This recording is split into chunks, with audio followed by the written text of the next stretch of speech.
Good morning, everyone. Welcome back to Robin's Rocking Needles as we discuss techniques for applique again. Today, we're going to discuss my favorite, hand applique. Before we get to the work stuff, let's do something fun. I meant to show this in yesterday's video on Fusible and I forgot about it completely, but a lot of times if you're following me on Instagram or on my Facebook page, you'll see little under my needle posts. And under my needle now has a whole new meaning. Look at that cute ring. It's an actual needle ring that my lovely husband bought for me as a congratulations new grandma gift. And of course, I'm over the moon about being a grandma, and I love my new present. And so you won't always see this because usually you see this ring in my posts, but now I have two. Okay, let's get to the work part now. As I said yesterday, we all have our own preferences for tools as we go forward, but I will only be discussing my personal choices and how I do my needle turn. At the end of this video, in the comment section, I will be posting a link to an AQS video that I did last year with them on tips for hand applique. I think it was supposed to be just like a quick little video, but I was way too chatty and they graciously put all the minutes up. So I'll send you that way and you can take a look at that as well.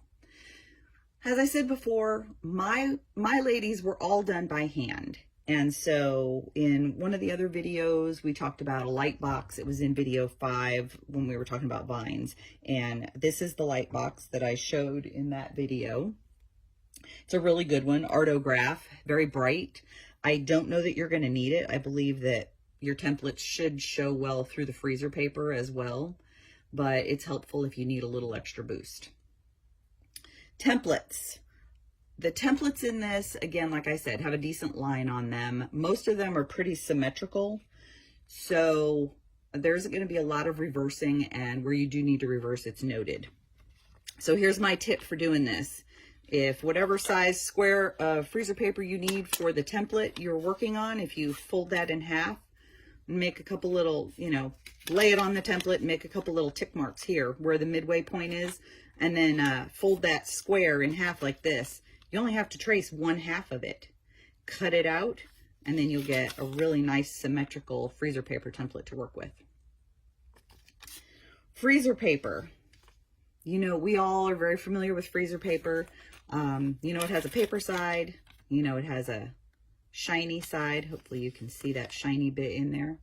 The shiny side is wax, which will adhere to your fabric when you iron it on with a dry, hot iron, and it does not leave a residue. So this is how I prefer to do my needle turn because I find it very portable. I can take it anywhere with me. They're very flat. They go nicely. And so when I'm doing these, I cut these out. I trace all my templates and then cut them out directly on the line. Once they're cut out directly on the line, they can be placed onto the right side of your fabric. Once it's placed to the right side of your fabric, that's where you iron it with a dry, hot iron. And then once that's in place like that, that's when we start tracing. So, marking tools. I either use a nice plain old pencil. I don't care if it's a nice sharp point because honestly, I find sharp points can get caught in the, they get caught in the grain of the fabric and that slows me down. I don't like being slowed down, so I like to be able to just go fast. If it's not sharp, it doesn't matter because when I trace mine, I trace over top of my freezer paper. I don't trace this way up against it. This way, when I'm tracing over top, I can go really fast. It doesn't have to be exact because I'm just gonna get that over top like this. And the reason it doesn't have to be exact is because when I pull that freezer paper off of there, where the sharp edge of the freezer paper is what's going to leave me my nice sharp marked line for turning under. If you are working on dark fabrics though, like this is a darker fabric, I used this bone white chalk pencil right here. And yes, it's a little finer point, but it's chalk, so it goes on pretty easily. You know, you don't have to do a lot of pressing with it. And again, put the template this way, and I trace over the top. Okay, marking tools. Now let's go for cutting tools. Cutting paper, fusible web, all those types of things. Good old plain, cheap scissors. I think I got these at Walmart. And honestly, I totally bought them for that fun floral print on them. That was really the only reason, aside from you can never have too many scissors. When I'm cutting fabrics, I love my Karen K. Buckley scissors. These have a very nice serrated edge right in here, and it really grabs that fabric when you're going to cut with it. What's great about that is when I need to go into a curve and I need to clip into these curves, you can already see there are some clips there. I can get nice, fine clips without a lot of fraying, and they go right up to where I need them to go, no excess. When I'm doing rosettes, I'm only going to clip once into these rosette points, right there. That's the only time I'm going to clip into here. And so when I do that, look at what a nice, I'm just going to do this right here. Clip right up to the line, just like that. And it's the only clip I need because I'm going to stitch, stitch, stitch right into that line, rotate it, and I'm going to stitch, stitch, stitch right back out of it.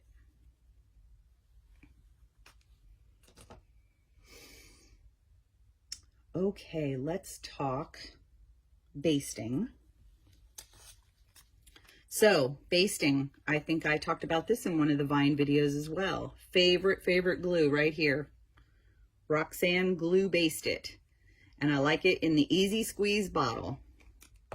And the Easy Squeeze bottle is awesome. You can see this one gets used a lot. I've got to wait for the glue to go to the bottom. But once I put that glue in there and flip it up and pull back on the accordion, it's going to suck a little bit of air into this nozzle so it doesn't get gunked up on me. Now, basting. Super easy. Get a little bit of glue down here. I do not need to put a lot. I don't need big, huge blobs. I don't need a lot of lines. Look at that. 5 little dots. Suck that glue back up in there a little bit. Cap back on. Turn this over. Put it where you need it to be. Press those little dots in place. Just gently. You can press them down nicely, whatever. And now it's basted. If I'm traveling, I can baste a whole bunch of these and they all stay there exactly where I need them to be while I'm traveling. And I don't have to worry about them coming up. Well, it's not glued yet, so that one wants to come up a little bit. All right, next thing, let's talk threads. So this spring, when everything went a little upside down for me, instead of feeling a little sorry for myself, which I did, I'm not gonna say I didn't, I did. But then I splurged and decided I truly deserved these really nice threads because I do a lot of handwork and I had this big project ahead of me and I wanted to do it with this. So this is Aurifil. These are the 50 weight. And when I say I splurged, I mean I splurged. I bought the whole kit and caboodle. Look at this. Oh, it's so beautiful. It's got a little magnetic lip right here. And then you go, ah, colors. Now, I don't know how many of them I'll actually use because I do tend to go with the neutrals, but I did have a lot of red and green applique to do. So nice array of reds, nice array of greens. And I just love, love, love these.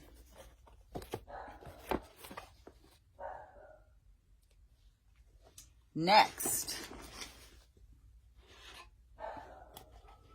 This is called the Lap app. And I think, let's see here. I don't know if you can read that label or not. Can you read the label? The lapappstore.net. This is a great little project for at home. It fits perfectly on my lap. Everything stays nice and stable. Look, has a little pocket for my scissors. Very handy. And I was very thankful to find it in this little black thread fabric. I love this. Okay, let's talk stitches. Now, as I said, there are going to be more stitch tips in that AQS video that I'll post later. The other thing we need to discuss real quick, needles. These are Jenna Kimball's Foxglove Cottage straw needles. These are my favorites. These are all I've ever worked with. I have tried other needles, but I am pretty much a creature of habit, so I don't see myself changing anytime soon. I do have a handful of these and a handful of these that I will put in my Etsy shop this weekend in case you want to try something new or, you know, need to stock up on supplies a little bit. You'll be able to find those in there, and I'll also post in the group when I have them officially in there. Okay, now let's do a couple stitches. So, when I'm stitching a leaf, I like to start here and stitch into the lower point because usually this point is attached to a vine somewhere, and I want to make sure that this point gets attached to the vine. I don't want to start up here and then when I get here find out there's a big gap between the leaf end and the vine. So I'll start this way. If you are left-handed, then obviously you're going to start on this side and turn in and go that way and then go around the other direction. All right, here we go. So this is what got me into trouble with AQS because I was just so chatty. But you know, you stitch and you chat. That's why we join guilds. That's why we have sit and sews, so we can stitch and chat together. All right, let's get into the point here and then let's talk about how I do some things. So I really hope this will show for you. I'm not sure how much will show. Here we are at my point. There was my line. And when I get to this point, I kind of use the needle. If you can see, I'm just grabbing this thread a little. And I'm just going to guide that back in there under like that. And then use the needle to kind of tuck it back. If you're somewhere where that's not quite working for you, you can also go from above and take this and use your nail and swoop that back that way. My thumbnail is my best friend. Not everyone has a thumbnail. Clover has an open-ended thimble that's adjustable, and it has this nice little lip on there that if you don't have a thumbnail, this would make a very nice thumbnail. And I apologize, it's not Clover, it's Dritz. But this would give you a faux thumbnail, excuse me. All right, we have this tucked under. We're ready to start stitching out. I'll pull it up just a little bit if I can. I'm gonna take one stitch right here at the very point, and I'm gonna go directly underneath and then come out in that fold line. All right, let me pull this up just a little bit more. So when you're doing a tight circle or something, you really only want to fold under enough to do one stitch. When I get on a straightaway like this, sometimes I'll fold it up long enough that I can get 5 or 6 stitches in. Now, needle goes in directly under the edge of the folded applique, directly under where this thread came out, right there. Straight in, into the background fabric. And then when it comes up, see my needle point's way up here, but it kind of drags back a little. And then I take my thumbnail and I roll that fold back just ever so slightly. If you can see that, I just roll it back ever so slightly. And I bring my needle up right in at the base there. See where that's coming out? And that way, when I pull that through and I release, this is going to want to roll back over. And when it rolls back over, it's going to hide that little stitch that I just made. And eventually, I know it seems odd, it doesn't even seem like I'm doing it, but it becomes kind of second nature. My little thumb just pulls that thread back right there and relaxes. And eventually it becomes all just one little seamless action. And then when you give that a little tug like that, you don't even see them. No stitches. hope this was helpful. If you have any questions, feel free to ask in the comments.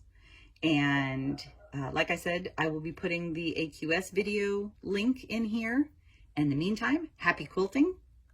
See you in the group.